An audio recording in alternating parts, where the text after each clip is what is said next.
ನಾನು ಉದ್ದೇಶಪೂರ್ವಕವಾಗಿ ವಂದೇ ಮಾತರಂ ಗೀತೆಯನ್ನು ಹಾಡಬೇಕಾಗ್ತದೆ. ವಂದೇ ಮಾತರಂಗೆ ಅಪಮಾನ ಮಾಡಲಿಕ್ಕೆ ಮತ್ತು ಈ ದೇಶದ ಪ್ರತಿಯೊಬ್ಬ ನಾಗರಿಕ ನಮ್ಮ ಭಾರತದ ಸ್ವಾತಂತ್ರ್ಯದ ಸಂದರ್ಭದಲ್ಲಿ ಅವನು ಗೌರವ ಸೂಚಿಸುವಂಥ ಸಾಮಾನ್ಯ ನಾಗರಿಕಂದು ಕರ್ತವ್ಯ. ಒಬ್ಬ ಕರ್ನಾಟಕ ವಿಧಾನಸಭೆಯ ಶಾಸಕನಾಗಿ ಸಚಿವನಾಗಿ ಭಾರತದ ಸಂವಿಧಾನದ ಅಡಿಯಲ್ಲಿ ಕೆಲಸ ಮಾಡುವಂಥ ಒಬ್ಬ ಸಚಿವ ಇವತ್ತು ತಕ್ಷಣ ನಾನು ಧ್ವಜಾರೋಹಣ ಮಾಡುವುದಿಲ್ಲ, ನಾನು ವಂದೇ ಮಾತರಂ ಹಾಡುವುದಿಲ್ಲ ಅನ್ನೋಂಥ ಉದ್ದೇಶದಿಂದ ಒಬ್ಬ ಮತಾಂಧ ವ್ಯಕ್ತಿ ಅನ್ನೋಂಥದ್ದು ಪ್ರೂವ್ ಆಗಿದೆ. ಅದಕ್ಕೆ ಡಿ ಕೆ ಶಿವಕುಮಾರ್ ಅವ್ರಿಗೆ ಏನಾದರೂ ಈ ದೇಶದ ಸಂವಿಧಾನ ಮತ್ತು ಈ ದೇಶದ ರಾಷ್ಟ್ರಧ್ವಜ ರಾಷ್ಟ್ರಗೀತೆ ಬಗ್ಗೆ ಗೌರವ ಇದ್ದರೆ ತಕ್ಷಣ ಸಚಿವ ಸಂಪುಟದಿಂದ ವಜಾ ಮಾಡಬೇಕು. ಯಾಕಂದರೆ ಇದು ಕೆಟ್ಟ ಚಾಳಿ ಬೆಳೀತದೆ. ಯಾಕಂದರೆ ಅವರು ಲೋಕಸಭೆಯಲ್ಲಿ ಸಹ ಕೆಲವೊಂದು ಮಂದಿ ನಾವು ವಂದೇ ಮಾತರಂ ಹಾಡೋದಿಲ್ಲ ತಾರೆ. ಮತ್ತು ಯಾರು ವಂದೇ ಮಾತರಂ ಹಾಡೋದಿಲ್ಲ, ಯಾರು ರಾಷ್ಟ್ರಕ್ಕೆ ಧ್ವಜಕ್ಕೆ ಗೌರವ ಕೊಡೋದಲ್ಲ, ಅವರ ಶಾಸಕ ಸ್ಥಾನ ಮಂತ್ರಿ ಸ್ಥಾನದಿಂದ ವಜಾ ಮಾಡಬೇಕು. ಸಂವಿಧಾನದಲ್ಲಿ ಒಂದು ಬದಲಾವಣೆ ತರಬೇಕು. ಡಾಕ್ಟರ್ ಬಾಬಾ ಸಾಹೇಬ್ ಅಂಬೇಡ್ಕರ್ ಬರೆದಂಥ ಸಂವಿಧಾನದಲ್ಲಿ ಅಪಮಾನ ಮಾಡಿದ್ರೆ ಅವರ ಶಾಸಕ ಸ್ಥಾನ ಮತ್ತು ಜೀವಾವಧಿಯವರೆಗೆ ಯಾವುದೇ ಚುನಾವಣೆಗೆ ಸ್ಪರ್ಧೆ ಮಾಡದಂಥ ಒಂದು ಸಂವಿಧಾನ ತಿದ್ದುಪಡಿ ಅವಶ್ಯ ಇದೆ ಈ ಜಮೀರ್ ಅಹಮದ್ ಖಾನ್ ಪ್ರಕರಣದಿಂದ ಅಂತ ಅನ್ನಿಸ್ತದೆ. ಮಾತೆತ್ತರೆ ಸಂವಿಧಾನ ಬಗ್ಗೆ ಗೌರವ ಅಗೌರವ ತೋರ್ತಾರೆ ಬಿಜೆಪಿ ಅಂತ ಹೇಳ್ತಾರೆ. ಇದು ಎಷ್ಟರ ಮಟ್ಟಿಗೆ ಸಂವಿಧಾನಕ್ಕೆ ನೋಡಿ, ರಾಹುಲ್ ಗಾಂಧಿ ಮೊನ್ನೆ ಒಂದು ವಿಡಿಯೋ ನೋಡಿದೆ, ಕ್ಲಿಪ್.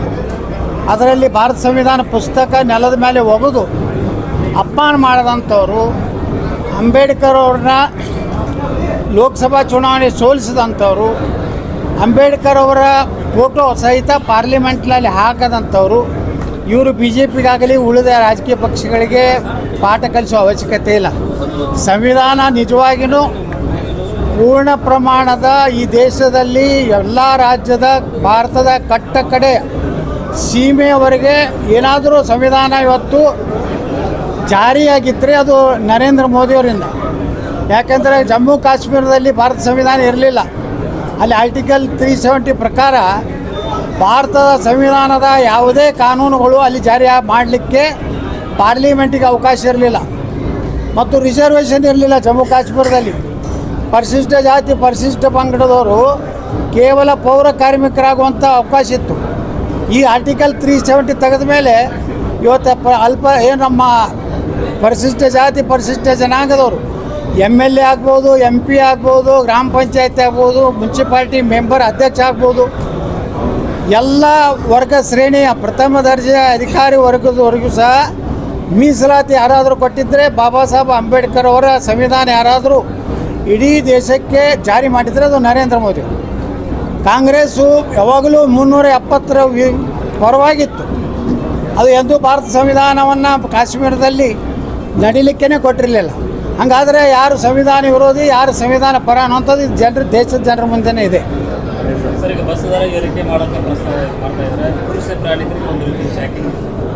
ನೋಡಿ, ಇದು ಏನು ಅರ್ಥನೇ ಇಲ್ಲ.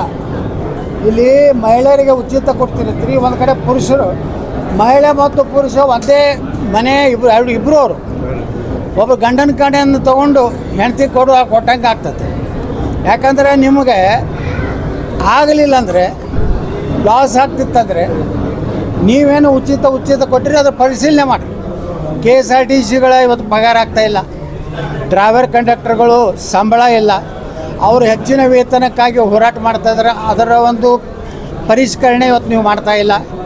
ನೋಡಿರಿ, ಎಂತಿಂಥ ನಿನ್ನೆ ನಾನು ಅಂಗವಿಕಲರು ಬುದ್ಧಿಮಾಂದ್ಯರ ಒಂದು ಕಟ್ಟಡ ಭೂಮಿ ಪೂಜೆಗೆ ಹೋದಾಗ ಬರೀ 1400 ರೂಪಾಯಿ, 1400 ರೂಪಾಯಿ ಸಹಿತ ಅಂಗವಿಕಲರಿಗೆ ಕೊಡಲಿಕ್ಕೆ ದುಡ್ಡಿಲ್ಲ ಸರ್ಕಾರದಲ್ಲಿ.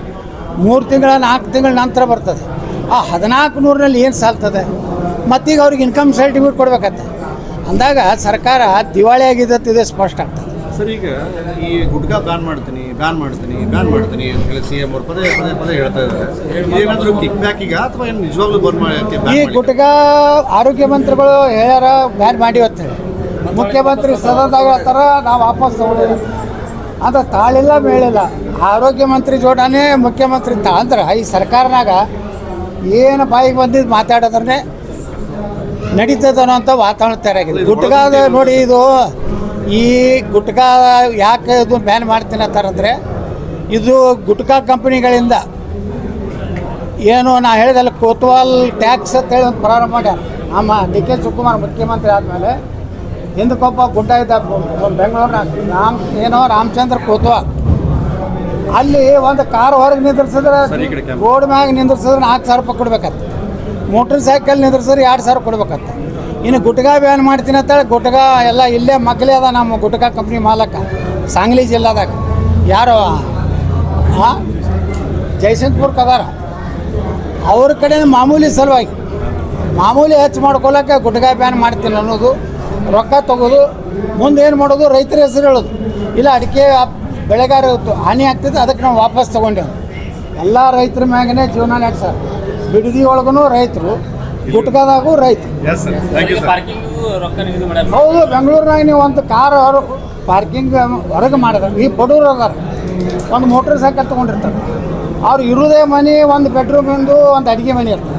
ನೀವು ಅಲ್ಲಿ ಪಾರ್ಕಿಂಗ್ ಮಾಡಲಾರ್ದು ರೋಡ್ ಮ್ಯಾಗ ಮಾಡಿದ್ರೆ 2,000 ರೂಪಾಯಿ ಕೊಡ್ಬೇಕಂತ. ಇದು ಎಲ್ಲಿ ಅಂದ್ರೆ ಏನಾಗೈತಿ, ಒಂದು ಕಡೆ ದಿವಾಳಿ ಆಗೈತೆ ಸರ್ಕಾರ. ಗ್ಯಾರಂಟಿಗಳಿಂದ ದುಡ್ಡಿಲ್ಲ ಸರ್ಕಾರನಾಗ, ಪಗಾರ ಮಾಡ್ಲಿಕ್ಕೆ ದುಡ್ಡಿಲ್ಲ, ಯಾವುದೇ ವೇತನ ಪರಿಷ್ಕರಣೆ ಮಾಡ್ಲಿಕ್ಕೆ ದುಡ್ಡಿಲ್ಲ, ಸರ್ಕಾರಿ ನೇಮಕಾತಿ ಮಾಡ್ಲಿಕ್ಕೆ ದುಡ್ಡಿಲ್ಲ. ಆದರೂ ಇನ್ನೊಂದು ಕಡೆ ಈ ರೀತಿ ಕರ ವಸೂಲಿ ಮಾಡೋಂಥ ಕೆಲಸ ಅದೇ ಇದೆ. ಹಣ ಜೋಡಣೆ ರೀ. ನೋಡಿರಿ, ಒಂದು ಕಡೆ ಸ್ಟ್ಯಾಂಪ್ ಡ್ಯೂಟಿ ಹೆಚ್ಚು ಮಾಡ್ತೀರಿ, ಒಂದು ಕಡೆ ಬಸ್ ದರ ಏರಿಸ್ತೀರಿ, ಒಂದು ಕಡೆ ಕರೆಂಟ್ ರೇಟ್ ಏರಿಸ್ತೀರಿ. ನೀವು ಯಾವುದೂ ಏರಿಸಿಲ್ಲ ಹೇಳ್ರಿ. ಮರಣ ಉತ್ತಾರಿನೂ ಏರಿಸಿರಿ, 25 ಇದ್ರೆ 100 ರೂಪಾಯಿ ಮಾಡಿರಿ. ಸತ್ತವ್ರ ಮ್ಯಾಗೂ ಹಾಕ್ಲಕತ್ತೀರಿ, ಇದ್ದವ್ರ ಮ್ಯಾಗೂ ಹಾಕ್ಲಕತ್ತೀರಿ. ನೀವಂತರೂ ಸಾವಿರಾರು ಕೋಟಿ ರೂಪಾಯಿ ಲೂಟಿ ಮಾಡ್ಲಕತ್ತೀರಿ. ಬಡವ್ರಿಗೆ ಹೇಳ್ತೀರಿ ನಾವು ಕಾಕನ ಮನೆಗೆ ಹೋಗ್ಲಕ್ಕೆ ಫ್ರೀ, ಮಾಮನ ಮನೆಗೆ ಹೋಗ್ಲಕ್ಕೆ ಫ್ರೀ, ಅಕ್ಕನ ಮನೆಗೆ ಹೋಗ್ಲಕ್ಕೆ ಫ್ರೀ, ಬನಶಂಕರಿಗೆ ಹೋಗ್ಲಕ್ಕೆ ಫ್ರೀ ಅಂತ ಇಲ್ಲಿ ಹೇಳ್ತೀರಿ. ಈ ಗಂಡದೇನು ಏನು ಮಾಡ್ಬೇಕು? ಅವ್ರು ಬನಶಂಕರಿಗೆ ಹೋದ್ರೆ ಇವ್ರೇನು ಮಾಡೋದು? ಮನ್ಯಾಗ ಕೂತಾನೆ ಒಳ್ಳೆ ಮಾಡ್ಬೇಕು. ಒಂದು ಎಕರೆಗೆ 3 ಕೋಟಿ ರೂಪಾಯಿ ಕೊಡ್ತೀನಿ ಅಂತ ಹೇಳಿದ್ದಾರೆ. ಅಲ್ರಿ, 3 ಕೋಟಿ ಏನಾಗ್ತಾಯಿತ್ತು ಅಂತ ರೈತರಿಗೆ. ನೀವು ಅವ್ನ ರೈತನ ಜಮೀನು ಇರೋದು 10 ಗುಂಟೆ 20 ಗುಂಟೆ. ನಮ್ಮಂಗೆ ಉತ್ತರ ಕರ್ನಾಟಕದಾಗ 20 ಎಕರೆ 40 ಎಕರೆ ಇಲ್ಲ. ಅಲ್ಲಿ ಬಡವರು 10 ಗುಂಟೆಗೆ ಡಿವೈಡೆಡ್ ಬೈ 3 ಕೋಟಿ ಒಳಗೆ ಎಷ್ಟು ಬರ್ತದೆ? 40-30 ಲಕ್ಷ ಬರ್ತದೆ. ಅದ್ರ ಮ್ಯಾಗ ಅವ್ನ ಜೀವನ ಉದ್ಧಾರ ಆಗ್ತದೆ.